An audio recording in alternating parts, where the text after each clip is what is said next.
तू ही रे माझा मितवा या मालिकेच्या आजच्या भागामध्ये आपल्याला असे पाहायला मिळते की इकडे अर्णव हा राकेशची कॉलर पकडतो आणि त्याला सांगत असतो की हे बघ, सुधर, माझ्या ताईला फसवू नकोस. आत्तापर्यंत जी काही वाईट कामं केली आहेस ती सगळी पुसून टाक आणि नव्याने एक जेन्युइन लाईफ माझ्या ताईबरोबर सुरू कर. काय नको फसवू माझ्या ताईला. त्याबरोबर लगेचच राकेश अर्णवचे हात झटकतो आणि म्हणत असतो, अरे असा कसा रे तू, ज्याच्याकडे भीक मागितली पाहिजे त्याला धमकी देतोयस. आणि तो मग जोरजोराने विचित्र प्राण्यासारखा हसायला लागतो. त्याबरोबर अर्णवला राग येतो. अर्णव राकेशच्या एक खानकर मुस्काटात लगावून देतो. त्याबरोबर आता राकेश हा थेट खाली जाऊन पडतो. अर्णवला मात्र खूप राग आलेला असतो राकेशचा. तो राकेशकडे रागाने एकटक बघत असतो.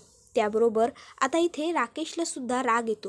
राकेशसुद्धा उठतो आणि अर्णवजवळ रागात चालत येतो आणि अर्णवच्यासुद्धा एक खानकर मुस्कटात ठेवून देतो. त्याबरोबर अर्णव सरळ जातो आणि तिथे असलेल्या टेबलावरती पडतो. तर आता आपण दुसरीकडे पाहतो की आता ईश्वरीला मात्र पटकन जाग आलेली असते राकेशने अर्णववर हात उचलल्याबरोबर. आणि आता ती खूप जास्त घाबरलेली असते. तिला घाम वगैरे फुटलेला असतो. त्याबरोबर आता ती उठते आणि ती विचार करते, काय झालं, मला अचानक एवढा घाम का फुटला. त्याबरोबर आता मात्र तिला काही कळेनासं झालेलं असतं. तर दुसरीकडे अर्णव हा राकेशला म्हणत असतो, ए तू. त्याबरोबर लगेचच आता राकेश म्हणतो, मेवणे साहेब थांबा, मारामारी नाही करायची, नो व्हायलन्स मेवणे साहेब, आपण जे काही बोलायचं आहे शांत बोलू शकतो, नो व्हायलन्स. त्याबरोबर लगेचच अर्णव म्हणत असतो, का बहिणीचं माझे आयुष्य उद्ध्वस्त करतोयस. अरे नालायका, तिला तू एक चांगला बाप होशील अशी स्वप्न दाखवलीस आणि आत्ता हे सगळे धंदे करत फिरतोयस. का लग्न करतोयस मिस इंदौरबरोबर. त्याबरोबर आता लगेचच राकेश म्हणत असतो, अरे असं काय यार, आवडली ती मला. त्याबरोबर मात्र आता अर्णवला इतका राग येतो की अर्णव सरळ राकेशला पकडतो आणि त्या टेबलावरती त्याचं डोकं आपटतो.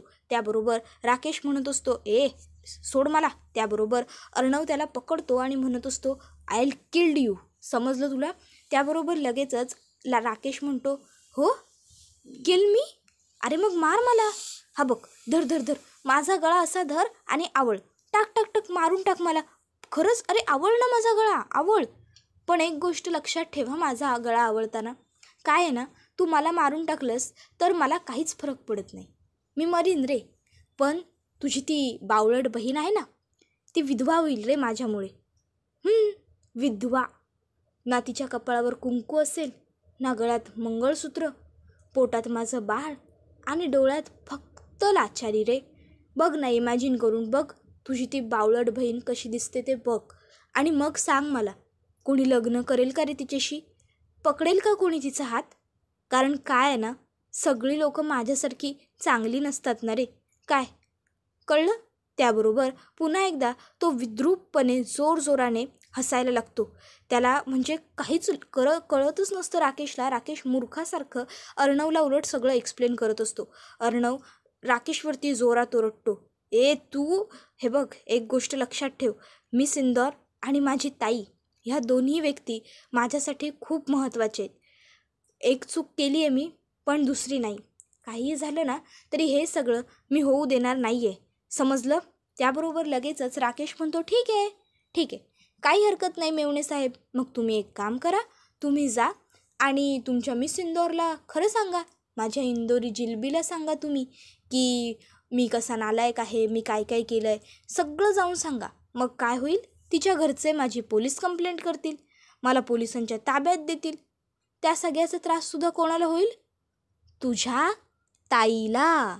कळतंय का अर्णव. अरे चिंटूला कळत नाही आहे का, बरं मग चिंटूला मी समजावून सांगतो. असं म्हणत आता राकेश त्या टेबलावर बसतो आणि चिंटूच्या म्हणजेच अर्णवच्या दोन्ही गालांचे गालगुच्चे घेतो आणि म्हणत असतो, बघा मी समजावतो तुला चिंटू. हे बघ, आता जरी तू मला मारून टाकलंस, विधवा कोणाची बहीण होईल, तुझी. जरी माझ्या इंदोर जिलबीच्या घरच्यांनी मला तुरुंगात घातलं तरी आयुष्य उद्ध्वस्त कोणाचं होईल, त्रास कोणाला होईल, तुझ्या लाडक्या ताईला. बरोबर ना. म्हणजे चिंटूने काहीही केलं तरी त्रास कोणाला भोगावा लागणार आहे, त्याच्या लाडक्या अंजली ताईला. समजलं तुला. मला काय सांगायचं आहे ते एक गोष्ट लक्षात ठेव, माझं कोणीच वाकडं नाही करू शकत. अरे AC ऑफिसमध्ये बसून मीटिंग करणारी लोकं तुम्ही, तुला काय जमणार मारामारी?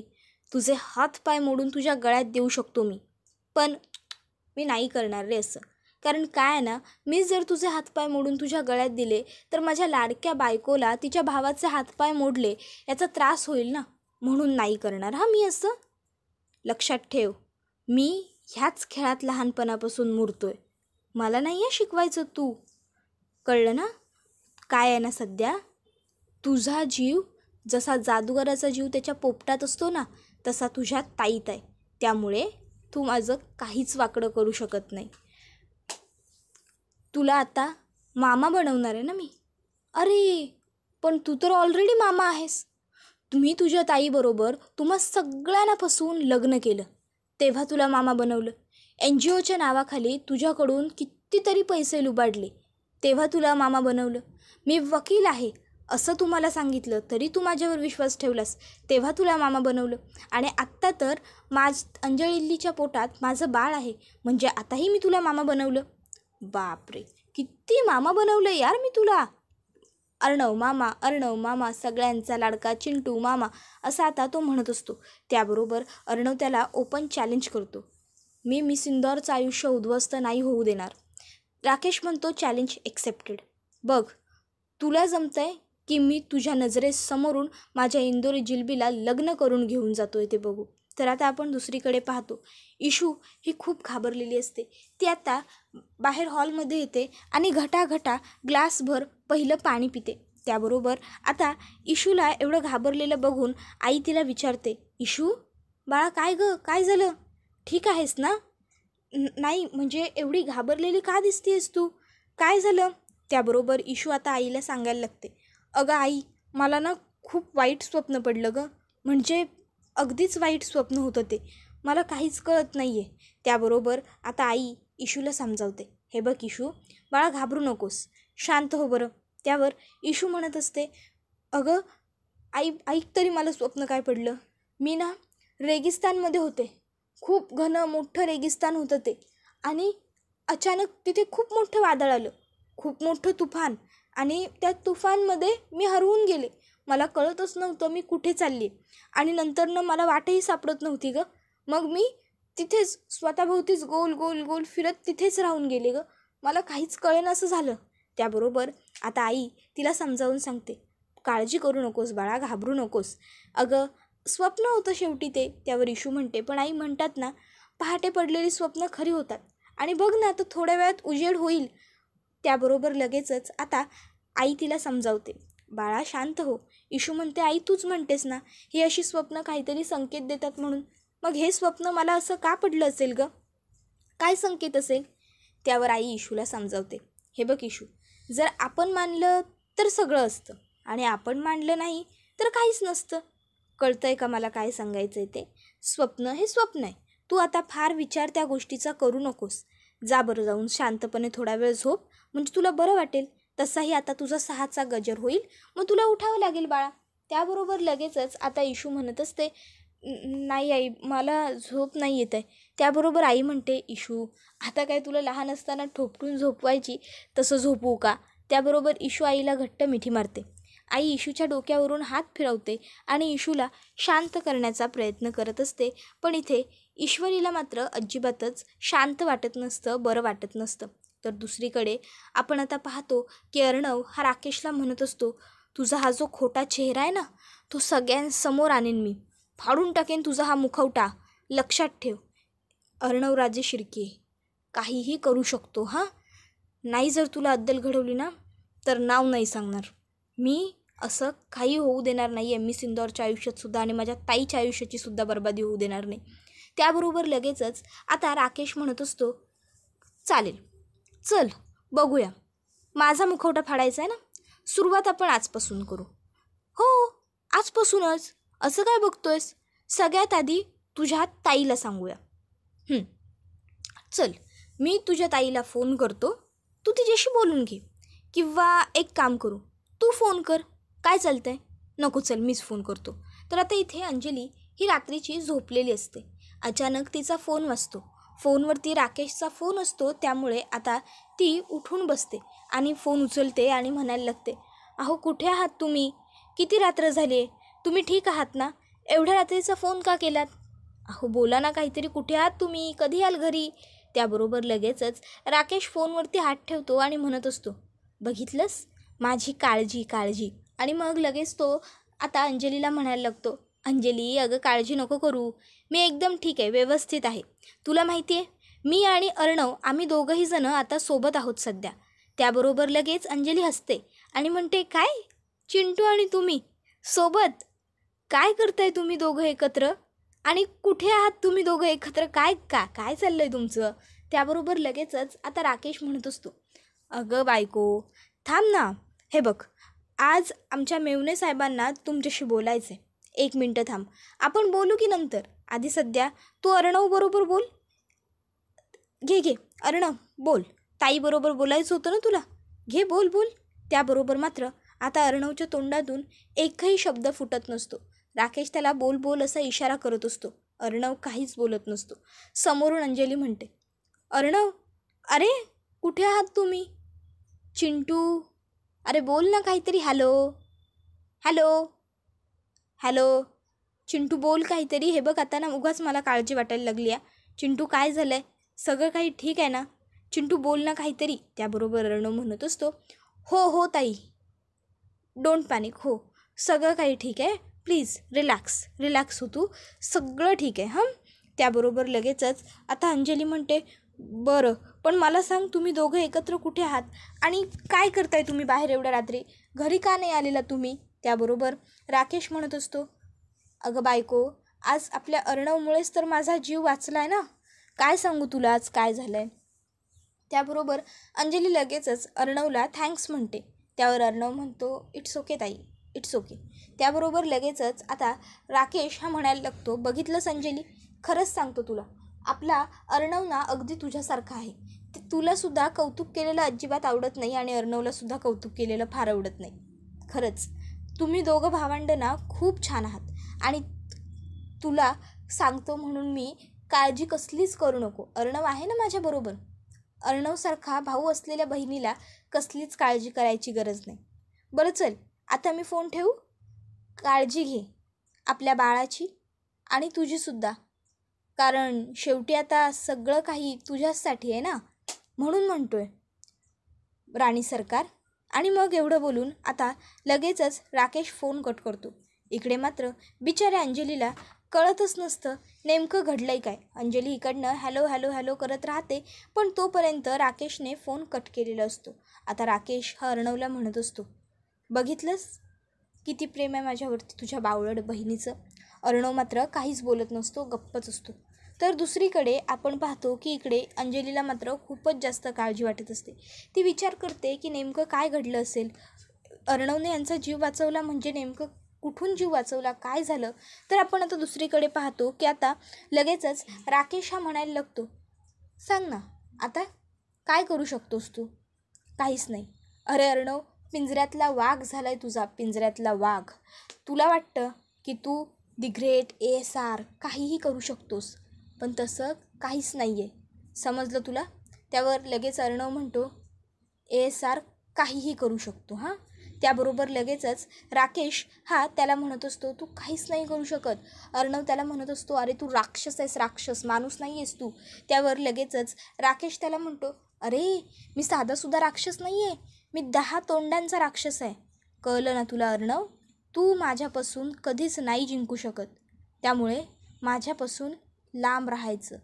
तुझ्या बहिणीसमोर मी तिचा चांगला साधा भोळा नवरा बनून कायम राहणार आणि तिचा असाच फायदा घेणार, तिच्या बावळटपणाचा फायदा घेणार. कारण काय आहे माहिती आहे, ज्या जीवाप्रमाणे तुझाही जीव तुझ्या ताईत अडकलाय, त्याचा पोपटात आणि तुझा अंजलीत. त्यामुळे तू मला हातही लावू शकत नाही, समजलं? हा खेळही माझाच आणि हा राजाही माझाच आणि हुकुमाचे पत्तेही माझेच, समजलं ना? लक्षात ठेवायचं. एवढं बोलून आता राकेश हा तिकडनं चाललेला असतो. अर्णव लगेच मागून म्हणतो, गेम जरी तुझा असला ना तरीसुद्धा रूल मात्र माझे असतील आणि जिंकणार मीच. अर्णव राजे शिर्के. काहीही झालं तरी मी माझ्या ताईचंही आयुष्य उद्ध्वस्त होऊ देणार नाही आणि मिस इंदौरचंही नाही. मी दोघी नाही वाचवणार या सगळ्यातून. त्याबरोबर आता राकेश म्हणतो चॅलेंज एक्सेप्टेड मेवणे साहेब, चॅलेंज एक्सेप्टेड. आणि मग तो तिकडनं अगदी मोठ्या तोऱ्यात निघून जातो. त्यानंतर आपण पाहतो की मामा हा आता अर्णवला फोन करत असतो. अर्णव एकही फोन उचलत नसतो. इतक्यात त्या ठिकाणी आता लगेचच आकाश आलेला असतो. आकाश मामाला विचारतो, अरे डॅड, गुड मॉर्निंग. एवढ्या सकाळ सकाळ बाहेर गार्डनमध्ये गेला होतात मगाशी आणि आता हॉलमध्ये काय एक्सरसाइज वगैरे करताय का? त्यावर मामा म्हणतो, अरे कसली एक्सरसाइज, इथे रात्रभर मी झोपलो आहे, कुठे जागाच आहे. त्यावर आकाश म्हणतो, का काय झालं? त्यावर लगेचच मामा सांगायला लागतो, अरे बघ ना, हा अर्णव रात्रभर घरी आलेला नाही आहे, त्याचंच टेन्शन आलं आहे मला. आणि फोन करतोय तर एकही फोनही उचलत नाही आहे. काय होईल ना या मुलाचं मला कळत नाही आहे, काळजी वाटते म्हणून. त्यावर लगेचच आता आकाश म्हणत असतो, काही झालं आहे का? दादा कुठल्या पॅनिक सिच्युएशनमध्ये अडकला आहे का? बोला ना. त्यावर आता मामा म्हणत असतो, अरे एका घातकी ठिकाणी गेला होता, तिथे काही घातपात. त्याबरोबर लगेचच आता आकाश म्हणतो, कुठे गेला होता दादा? त्यावर मामा तोंडातले शब्द तोंडात ठेवतो. त्यावर आकाश म्हणतो, डॅड बोला ना काहीतरी. त्यावर काहीतरी तुम्ही माझ्यापासून लपवताय असंही आकाश म्हणतो. त्यावर लगेचच मामा सांगतो की नाही रे, असं काही नाही आहे. आकाश म्हणायला लागतो, नाही डॅड, तुम्ही आणि दादा काहीतरी लपवताय माझ्यापासून. नाही, आय व्हेरी वेल नो की दादा कोणतीही सिच्युएशन अगदी व्यवस्थित आणि सहज हँडल करू शकतो, पण तुम्ही माझ्याशी खोटं बोलताय हे सुद्धा तितकंच खरं आहे, बरोबर आहे ना? त्याबरोबर मामा लगेचच आकाशला म्हणतात, हे बघ आकाश, जेव्हा तुला कळायची वेळ येईल तेव्हा सगळं कळेल. आतापर्यंत तुला काहीही कळायची गरज नाही आहे, कळतंय का तुला? तू उगाच विचारू नकोस मला. त्याबरोबर आकाशला मात्र आता काहीच कळत नसतं की नेमकं हे दोघं माझ्यापासून काय लपवत आहेत. आता मामाला आकाशच्या प्रश्नांची उत्तरं देणं अवघड वाटत असतं, त्यामुळे मामा हा तिकडनं निघून जाणंच योग्य समजतो. त्याबरोबर इथे आता आकाश हा मात्र विचार करत राहतो की नेमकं काय झालं असेल. बाबा आणि दादा दोघंही माझ्यापासून काय लपवत असतील? दादा आत्ता सध्या कोणत्या सिच्युएशनमध्ये अडकला असेल? बरेच विचार आता आकाशच्या मनात आलेले असतात, पण उत्तर मात्र आकाशला कसलंच सापडत नसतं. तर दुसरीकडे आपण पाहतो की मामा अर्णवची वाट बघत असतो. मामाला कळत नसतं की नेमकं अर्णवला यायला एवढा लेट का होतोय, सगळं काही व्यवस्थित असेल ना, ह्या सगळ्या विचारात तो मग्न असतो. तर दुसरीकडे आकाशसुद्धा आता अर्णवचाच विचार करायला लागतो. दादा ठीक असेल ना वगैरे विचार त्याच्यासुद्धा मनात आता येत चाललेले असतात. तर दुसरीकडे आपण पाहतो की आपला ASR हा आता गाडी घेऊन निघालेला असतो आणि गाडीत ड्राईव्ह करत असताना अर्णवला आठवत असतो तो म्हणजे रात्री घडलेला सर्व प्रकार. तू माझं काही बिघडवू शकत नाही. तू मला काहीही करण्याचा प्रयत्न केलास ना तरी त्रास तुझ्या ताईलाच होणार आहे. तुझी ताई विधवा होईल किंवा तुझ्या ताईला त्रास होईल. आता तू ठरव तुला काय करायचं आहे ते. आणि तुझ्या माझ्या इंदोरी जिलबीबरोबर लग्न तर मी करणारच, तिला माझी बायको बनवून घेऊन मी जाणार. त्याबरोबर आता हे सर्व आठवून अर्णव ठरवतो की नाही, मी असं काही होऊ देणार नाही. मी येऊन तुला सगळं खरं सांगेन. सकाळ सकाळ तुला धक्का बसेल, पण ठीक आहे, काही हरकत नाही. तर आता दुसरीकडे आपण पाहतो की राकेशने ईश्वरीला फोन केलेला असतो आणि तो तिला विचारत असतो, काय मग लग्नाचा मुहूर्त काढला की नाही? त्याबरोबर ईशू म्हणत असते की हो, आता लग्नाचा मुहूर्त घरातले काढतीलच ना. त्याबरोबर राकेश म्हणत असतो, म्हणजे तुम्हाला लग्नाचा मुहूर्त जवळचा नको आहे का? त्यावर ईशू म्हणते, तसं काही नाही आहे, घरातले मुहूर्त सांगतील आपल्याला, मग बघूया. त्याबरोबर मात्र आता राकेश हा काही बोलत नसतो. तर दुसरीकडे अर्णव हा गाडी चालवत असतो आणि त्याच्या हातून ईश्वरीच्या बाबांच्या कपड्यावरती चिखल उडतो आणि चांगला जास्त चिखल उडतो. त्याबरोबर ते मागून जोरात ओरडतात, काय रे दिसत नाही का? त्याबरोबर आता त्यांनी असं चिडून विचारल्याबरोबर अर्णव गाडी लगेच जागेवर थांबवतो आणि गाडीतनं उतरतो आणि बाहेर येऊन इशूच्या बाबांकडे बघतच राहतो. त्याबरोबर हा व्हिडिओ इथेच संपतो. व्हिडिओ आवडला तर व्हिडिओला लाईक करा. चॅनलवर नवीन असाल तर चॅनलला सबस्क्राईब करा. हा व्हिडिओ इथेच संपतो. पुढचा व्हिडिओ येईपर्यंत धन्यवाद.